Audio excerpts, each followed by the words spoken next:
Oh. No. Hey, good evening, everyone. Thank you guys for tuning in.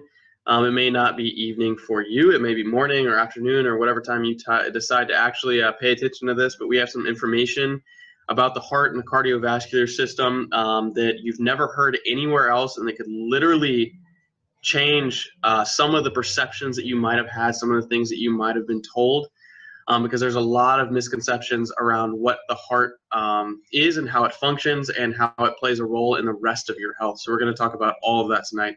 Hopefully we can get this through in just a few minutes so you're not here too long. We're going to pack it in, so really pay attention. If you guys have any questions at all, then just shoot us an email. And so just to make sure, my name is Dr. Paul, and this is Dr. Abby. Dr. Abby. Yes, and we're the Barnwells at Chiropractic Plus. And one of these things, one of the things that we love to do is these kinds of things, kind of webinars, or even workshops, or working with home groups, or working with different organizations to try and really educate the public on what health truly is and how you can live the quality of life that you deserve to live. So with that being stated, I'm going to let my sister, Dr. Abby, the one and only, go ahead and start with what cardiovascular health actually is. Let me pull up the PowerPoint here real quick so you guys can see it. We're going to be switching back and forth as needed. And here we go. All right, so thank you guys for all listening in. One of the main reasons that we really wanted to focus in on the cardiovascular system this month especially is because someone dear to mine and Dr. Paul's heart actually is suffering with a cardiovascular issue right now, which is Dr. Barnwell Sr., our dad. He actually found out that he had a birth defect in his heart, and which is causing him to have a lot of issues with the heart. And you know, the one thing that really struck to my heart and to just to me in general was that, you know, the cardiovascular system, you don't always have to have pain, which is why it is one of the biggest killers here in, you know, the United States, is because you don't always have to have a symptom. So that's one of the biggest reasons why we're going to get started now with it is what is the world, the number one killer is the cardiovascular disease.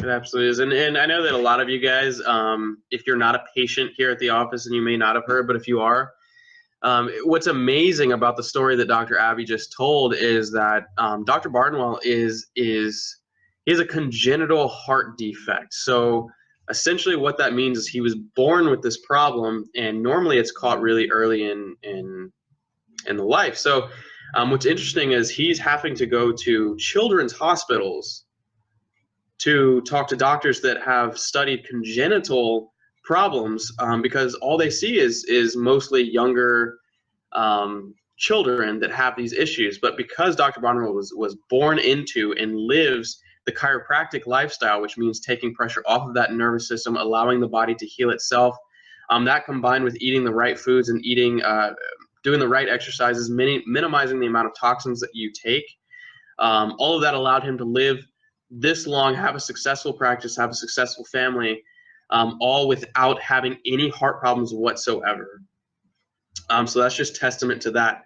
Now, considering it is a congenital issue, it was inevitable. But the amazing thing is if you're like me and Dr. Barnwell Sr. is near and dear to your heart, the amazing thing is that he doesn't have any plaque buildup in his system. So he's had these angiograms, which is basically where they stick radioactive dye into your bloodstream and they determine what your vessels look like. His are totally fine. The only issues that he has are things that he was born with. So that being said, just like Dr. Abby said, heart problems or cardiovascular damage is the number one killer in the entire U.S. You can read the stats right there. I'm sure you have been.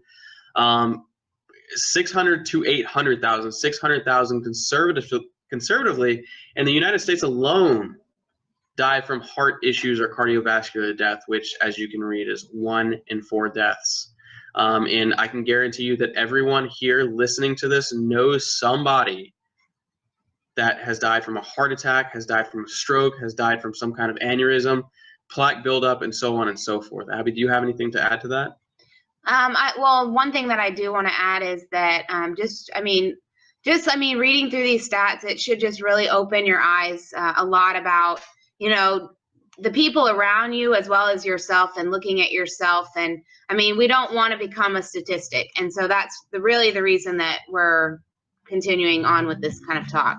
So looking at the next thing, we have 25% of children 5 years and older already with plaque building up in their arteries. And, that's crazy. Before, in a lot, 20 years ago, it was found in 22-year-olds and 23-year-olds. And now we're seeing it in children of 5 years old, which is huge. That's going to put them at having heart attacks a lot earlier at the age of about 30, which is something that we don't want to see in the coming of the future. 60% of 15 to 19-year-olds already have plaque building up in their coronary arteries, and that supplies the heart.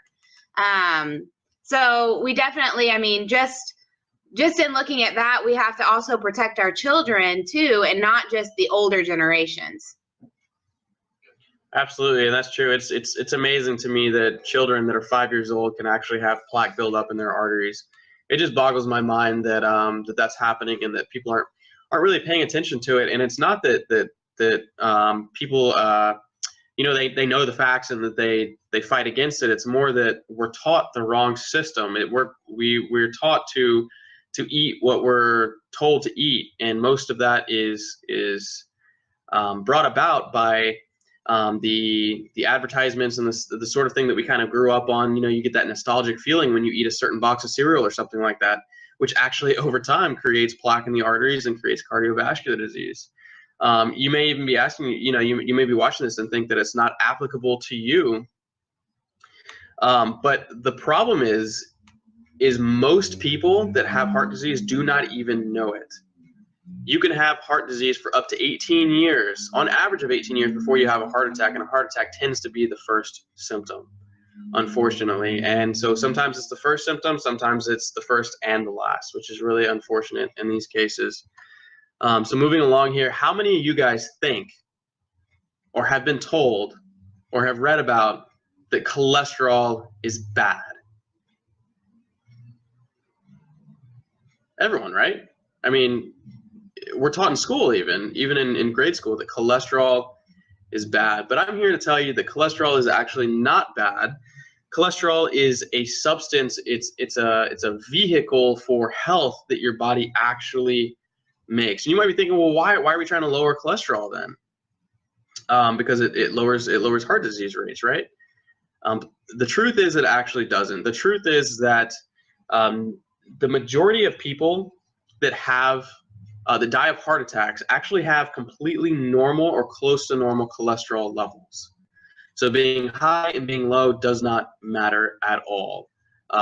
There is a reason for concern when you have high cholesterol, and we'll talk about that here in just a minute. Abby, Dr. Abby, do you have something to talk about here? Well, just to kind of go along with what you were saying, cholesterol is actually, even looking at the cholesterol tests that we get in our office, of them just saying the LDLs or the HDLs or the VLDLs, there's a lot more to what cholesterol is, and with the particle test, so it actually goes into up to 12 different types of LDLs or HDLs. And so that's one big thing, as well as, cholesterol, like it says on the PowerPoint, is made to manufacture a lot of the hormones, your bile acid, as well as your vitamin D. So you have to think too about how your hormones are functioning, as well as your digestion, how your mood is. These are all things that are correlated with cholesterol. So if you feel that slump, or, for those women that are 40s and 50 years old, which is a typical age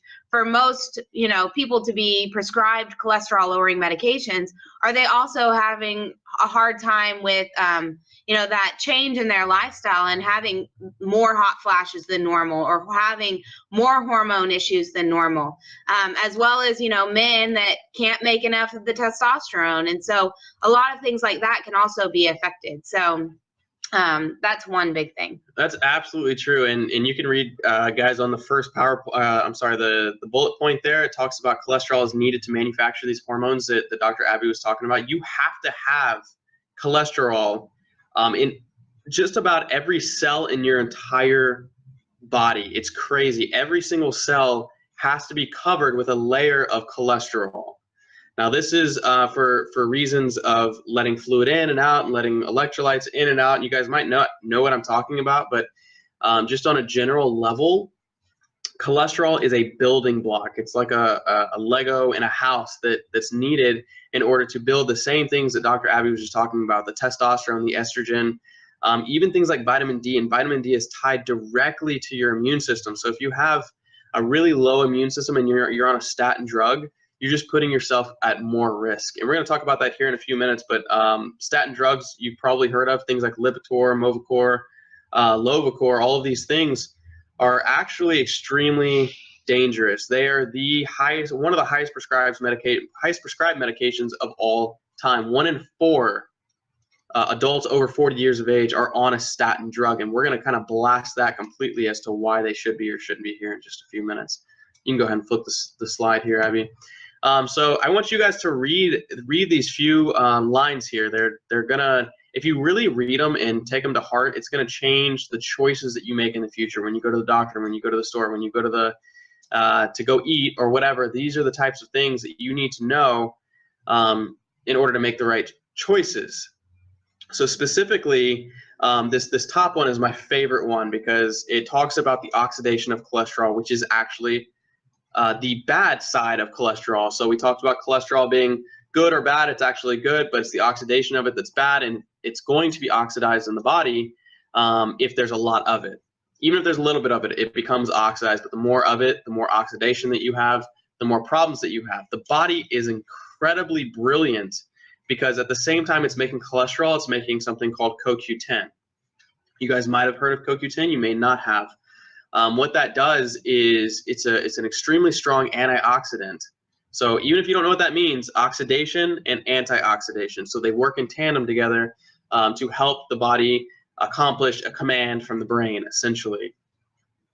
Abby, do you have something to add to that? Well, just to kind of talk about more about what the cholesterol is also a part of is, so when your body actually creates a lot of the bad cholesterol, it is due to the high inflammatory state. So when your body is in a high inflammatory state, so take for instance, if you're eating a lot of that, your sugars or even fructose, was it too much like fruit in your diet, or the breads or the grains or the soy products, a lot of these, as well as the toxins, are going to cause a lot more of an inflammatory state in the body, and thus you're going to be creating more of what Dr. Paul was talking about, more of the oxidized state of cholesterol, which is your bad cholesterol. Absolutely. And to add to that, the cholesterol is kind of demonized. And just to give an analogy, if you guys may have heard of the saying, death by 1,000 cuts.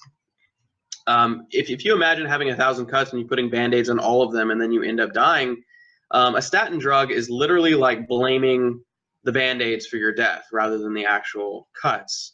So it's like we tried to patch it up and it ended up killing you, and that's not the case.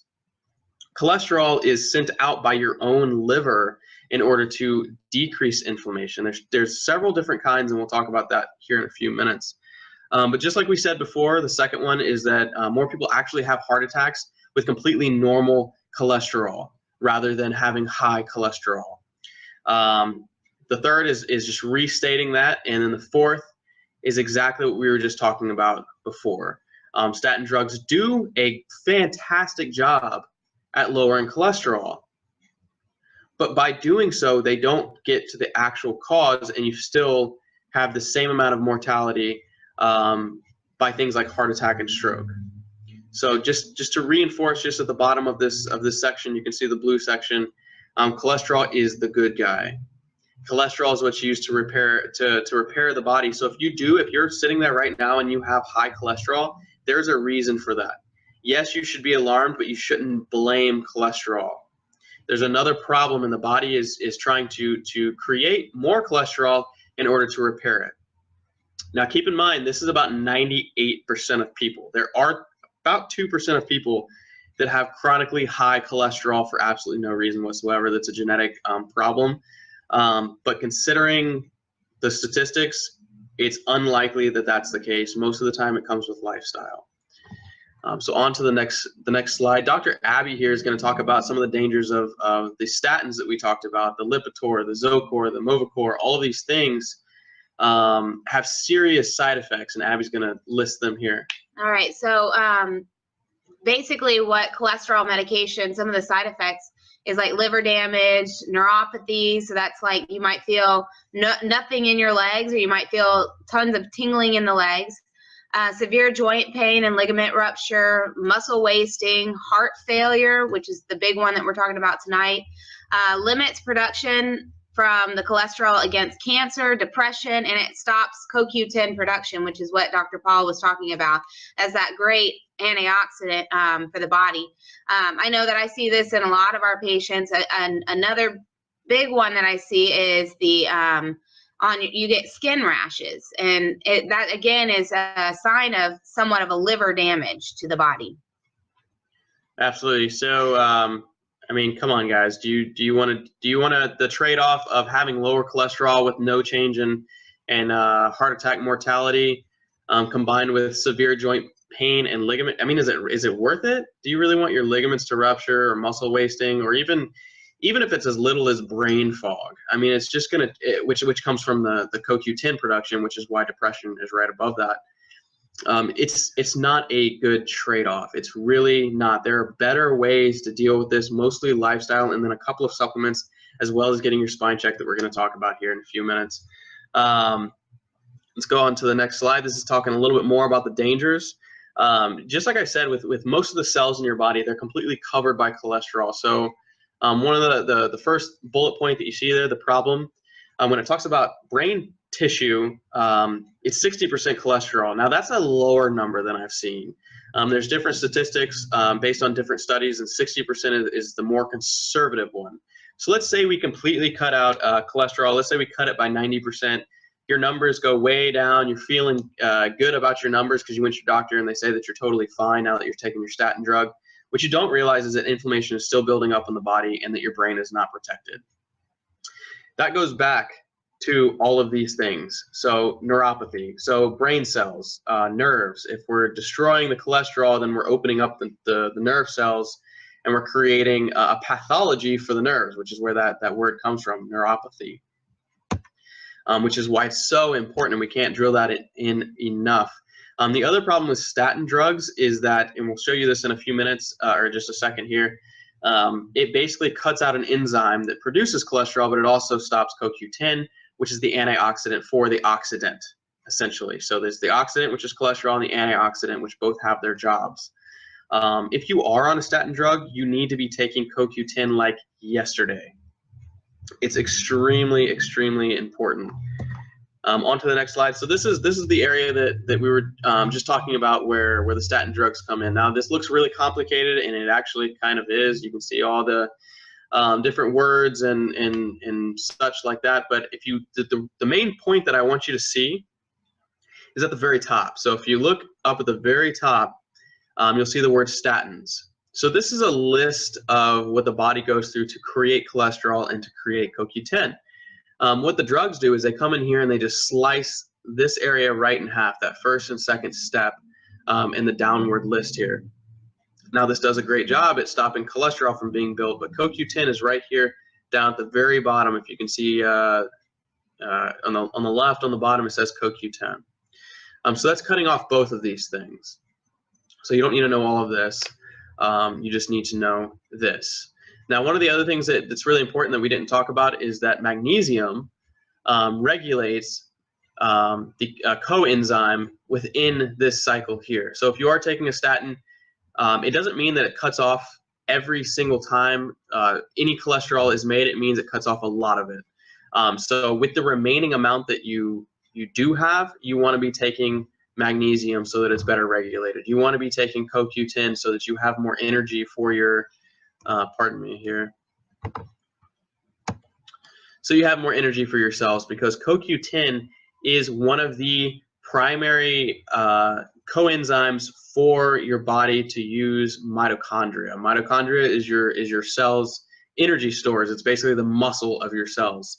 If you don't have any of that, then you're going to feel tired. You're going to feel depressed.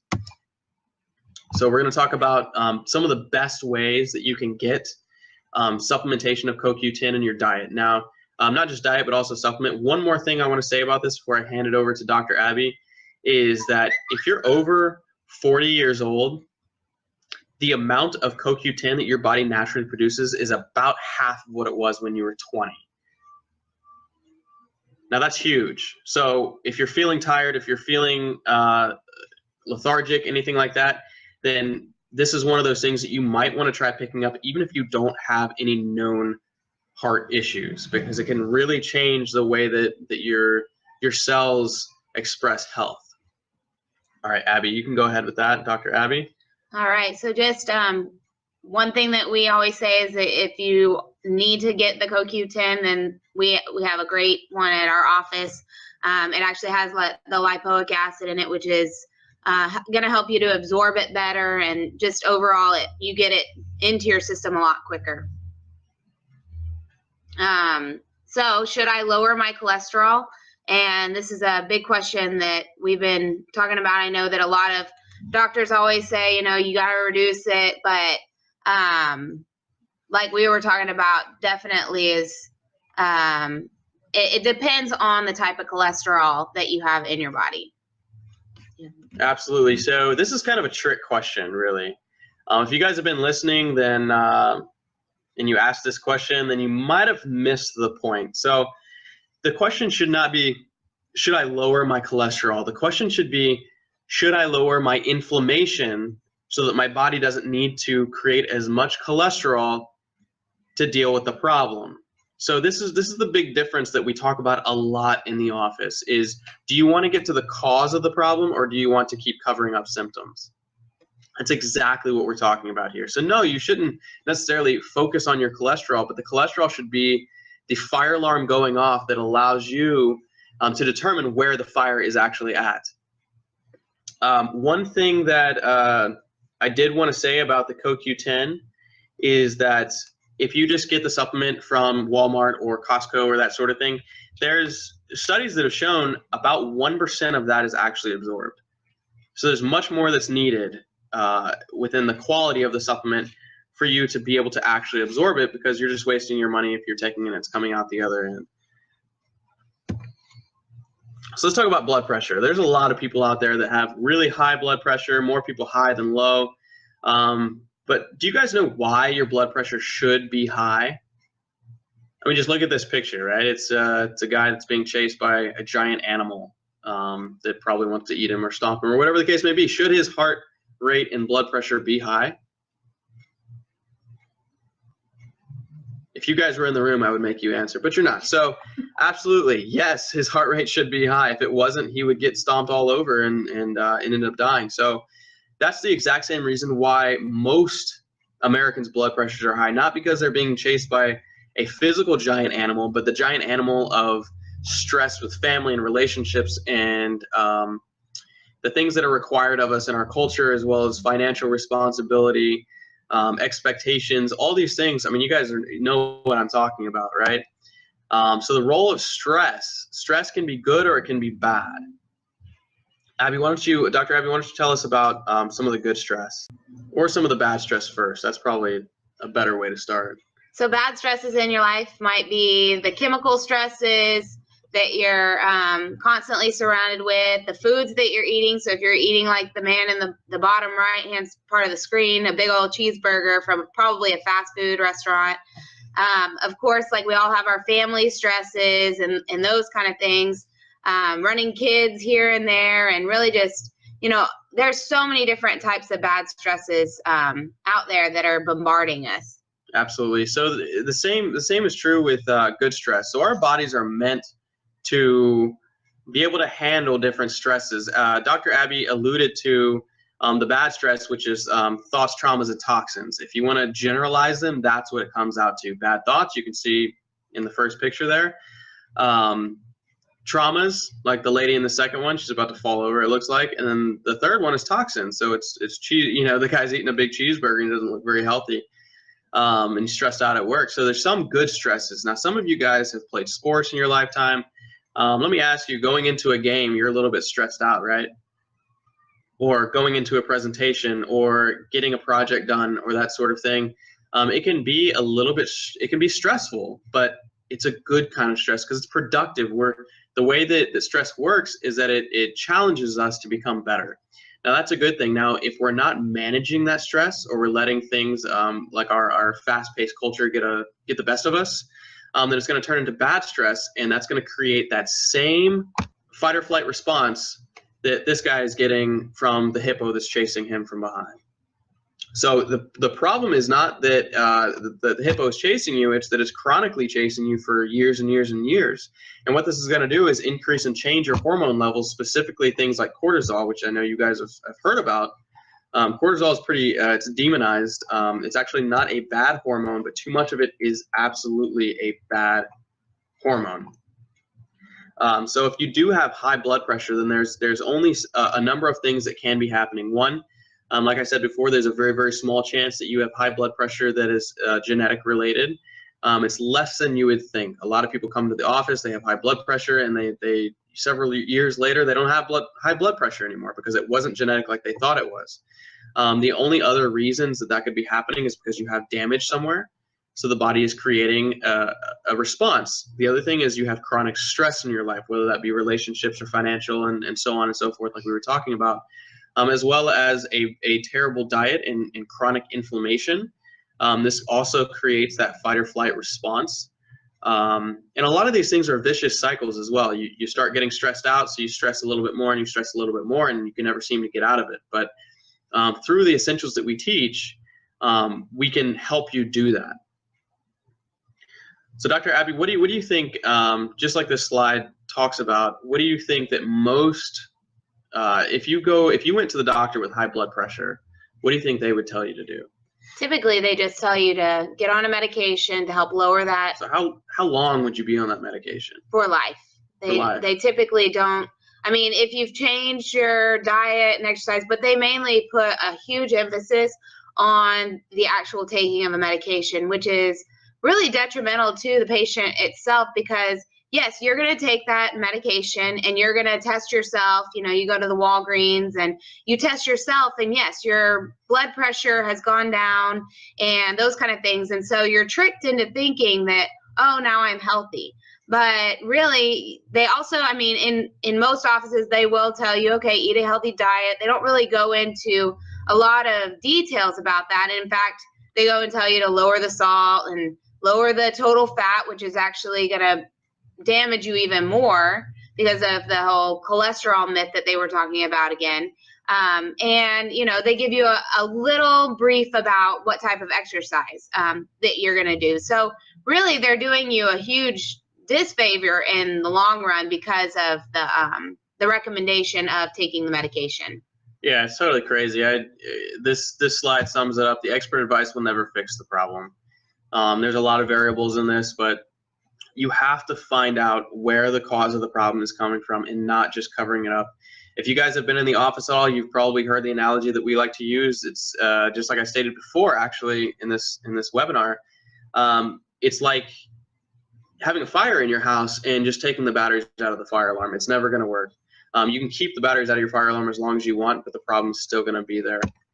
So just some of the side effects of the blood pressure medication is incredible. So let's say you were taking blood pressure medication for your entire life after the age of 30 or whenever you went to the doctor, and then they put you on a statin drug, which just combines the chances of having a side effect as well. Your quality of life is not going to be good. Guys, you were meant to move. You were meant to be happy. You were meant to be have a vital life. All of our functions were supposed all of our body functions were supposed to work all the way through life. And by taking all of these medications, you're really robbing Peter to pay Paul. So take some time, take some energy, take some of your finances, whatever it takes, and work on your health, because it's really the top priority that you have. Most people don't realize that until they actually lose it, unfortunately. So my recommendation and Dr. Abby's recommendation in this office is first and foremost to get your nervous system checked. Now, the reason why that we have this as number one is because the brain and the spinal cord control every single cell, tissue, and organ in your entire body. Your heart cannot beat one single beat unless your brain is telling it to.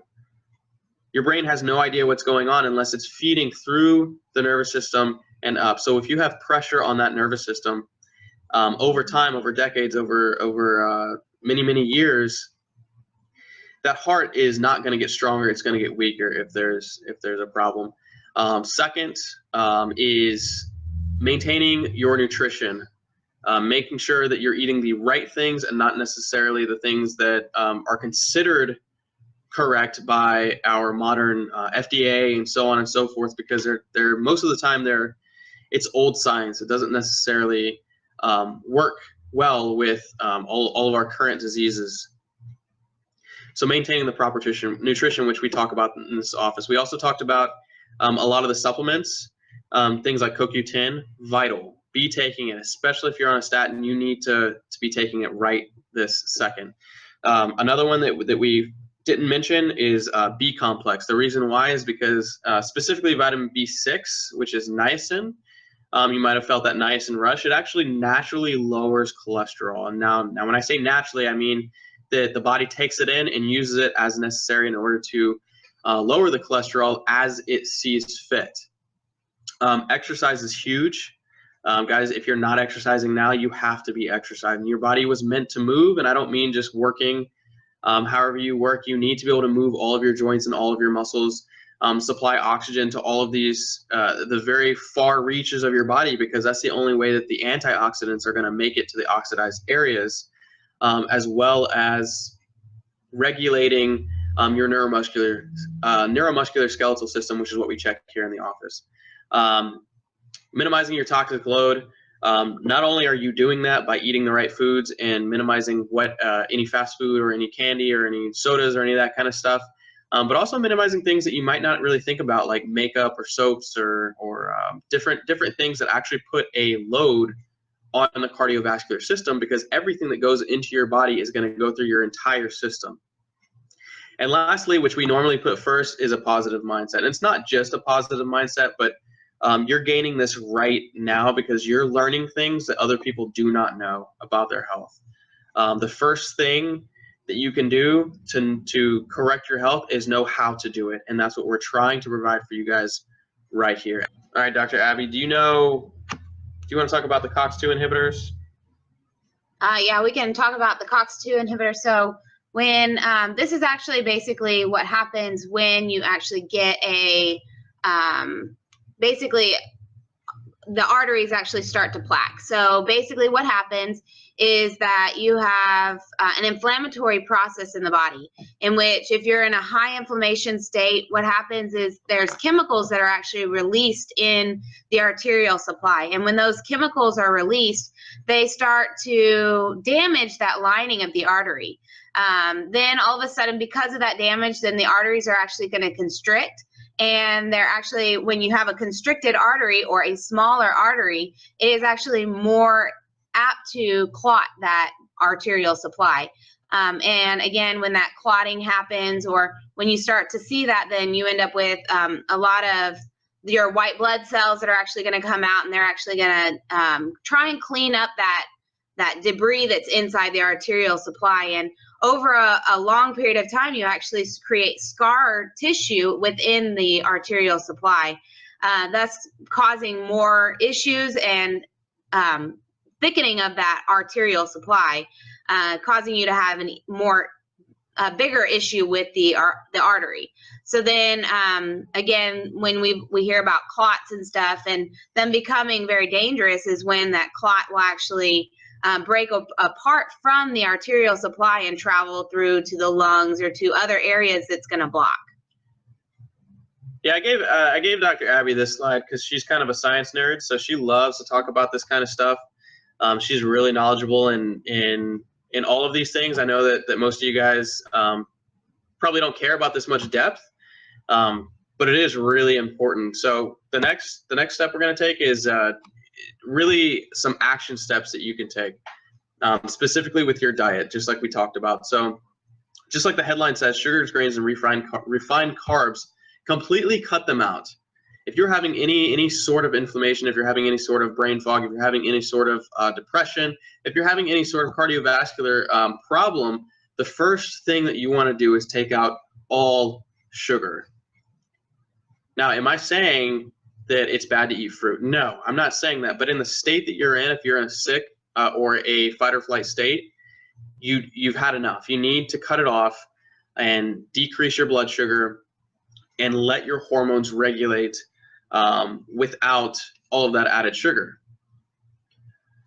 So because when we do add the sugar in, basically the reason that sugar is demonized so much is because it goes into the body in large quantities mostly, and it damages all of the arterial walls like Dr. Abby was just saying, and that increases inflammation, because inflammation was originally meant to stop bleeding, to help. It's like when you roll your ankle, your body swells up that ankle. It makes it fat, it makes it hot, it makes it, it tries to brace it essentially. So that's happening all the time throughout your body. Now, if you're chronically inflamed all the time, this is happening everywhere, okay? So a couple of other things, fatty acids are extremely important for maintaining heart health. Some of the best things that I've seen are krill oil, chia, and flax. And you can read right here on the top some of the areas of people that get the most of this very thing are the areas with the lowest amount of heart disease. You can't just skip that. Dr. Abby, would you like to talk about vitamin D? Yes, vitamin D is a very powerful vitamin in the body that a lot of us are very deficient in, and because number one, we're not getting it in our food supply anymore. And number two, we're not out in the sun enough. So technically you're supposed to be in the sun with pretty much 70% of your body exposed for 45 minutes every single day. And I know that a lot of people out there aren't, especially in the fast-paced lifestyle that we're living. So that's why supplementing vitamin D3 is very important, especially in today's time. So one thing that we suggest is at least 5,000 IUs per day. And that's also going to help with depression. It helps with hormones. And again, it's going to help with increasing your immune system, which is critical right now. Absolutely. And the last one on this slide is magnesium. We talked about it briefly before. If you guys remember that long list of chemicals in the process that your liver does naturally and God-given, which is amazing because we can't even pronounce it, and yet the body does it automatically. It helps to regulate a coenzyme that helps with heart health, not CoQ10, but a different one. So this is just showing that there was a study, just like you can read here, 88,000 women basically they gave them magnesium, different levels of it, and the ones that had the higher magnesium had 41% lower heart disease as opposed to the women who had none. And right below that, you can see spinach, charge, avocado, those kinds of things. Typically, the dark green leafy vegetables are the ones that have magnesium, or some of the nuts. So this is a supplement that we were just talking about. This is basically showcasing the supplement that we have here. We do have a very, very pure grade of fatty acid supplementation that we have here in the office. This is the one that Dr. Abby and I use. I swear by it. It's really good stuff. The vitamin D that we have here is fantastic as well. It comes with 5,000 IUs in one pill, or in one serving rather. And it also comes with 10 billion CFUs of probiotics. And the reason why that's necessary is because in order to digest the vitamin D, you have to have the proper probiotics in the gut. If you don't, then you're just wasting it. These are a couple of natural things that you can use to unclog the arteries. If you have been told that you have plaque in the arteries, then some of these foods are really going to help. If it's overly plaqued, then I would start using these right away, but also changing your lifestyle, because if it's gone too far, then you might need further help. But pomegranates are great. They reverse carotid artery thickness by up to 29% in 1 year. That was done by a study in the Journal of American Medical Association. There's also a lot of other great benefits right below that. The second one here is arginine. You guys might have heard about that. There's lots of supplements with arginine in it. Basically what that's going to do is open up the vessels and allow more blood to get around to your extremities. It's really great stuff. A lot of people use it to work out because it gives you a better circulation. But even if you're not someone who regularly attends the gym, this is a great supplement to use, or a whole food source to use to really get blood where it hasn't been able to get well before. Okay. Some of these other things are garlic. We live in the South, so there's a lot of garlic going around. I'm sure you guys don't have a lot of that issue. If you do, start throwing a little extra garlic in your foods. It's really great for lowering the sclerosis or the hardening of the plaque. Now here's the caveat to that. Guys, you can't have garlic butter and bread. You got to throw that out. I'm talking about garlic in some vegetables or some eggs or something like that. This doesn't get you off the hook for having biscuits. Come on. The last one here is the B complex, just like we were talking about. You may see the word hexanisinate. That's just a version of the B complex. We do offer a very powerful B complex here. In fact, if you take it for the first time, you'll probably feel a little boost of energy. Now, these are some of the things to avoid. All medications, all of them, are hepatotoxic. Now, what that means is that the body has to, the liver has to filter all of them. So even though they have a desired effect or a manipulation of different chemical processes in the body, the liver has to weigh that out every single time. Things like you may see in the listing there, ibuprofen, Tylenol, they have a lot of problems with the heart. In fact, Tylenol, acetaminophen, is the #1 cause of acute liver failure in the U.S. It's crazy. We're almost done here, guys, so hold tight. So go ahead, Dr. Abby. These are just some of the things that we're going to go through, just things to avoid, like we talked about, the wheat products and how those cause a lot of the inflammation in the body. So that's one thing to definitely avoid. And not just because it's wheat, because I hear all the time, well, you know, wheat's actually good for you, and it's really not. And especially here in the United States, a lot of it has been over processed, and it's not even the pure wheat that they used to grow back in the olden days. So that's one of the biggest myths about the wheat products. Absolutely. And one thing on that is, if you can imagine, just place yourself back in time. Obviously, we here believe in the Bible, so if you put yourself back in biblical times, how often would you be able to have several loaves of bread made every single day? I mean, it's unlikely, because you would have to gather the wheat, you'd have to crush it, and this is not even counting all the refining that it goes through, and the bleaching, and all, even whole wheat is bleached sometimes, and the added things. A lot of times they take out the minerals and then they add it back in at the very end in a different version, in order to give it a desired taste or consistency or whatever the case may be, so that it looks appealing to you, the buyer, in the grocery store. So it's not the same thing. So that's basically it, guys. I just want to give a shout out to the next couple of events that we have coming up. Dr. Abby? We're all going to go out to Sprouts to shop with the docs on the 24th at 6:30 off of Highway 6 and 529. We will be closed for Easter weekend, so the 25th, 26th, and 27th. And then on the 31st, we're going to go into hands-on toxicity classes at 6:30 here at the office.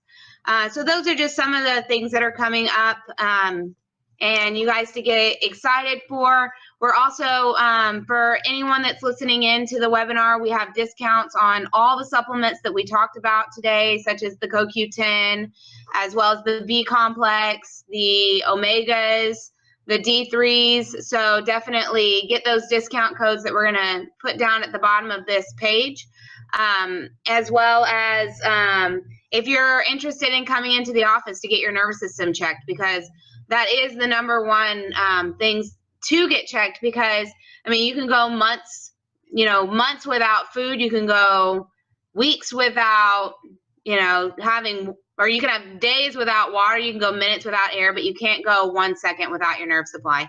So that's the number one thing, to really get your nervous system in a line so that we can have healthy hearts. Absolutely. And one more thing on that is, you know, a lot of times when we do these talks live, we have an audience in front of us, and we talk a lot about the nervous system. And one thing that we hear a lot about is, first of all, why didn't my doctor tell me before that I had pressure on my nervous system?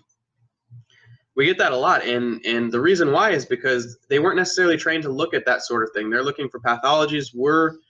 We are looking specifically for pressure on the nervous system that could be inhibiting the healing signals from your brain and down to the rest of the body.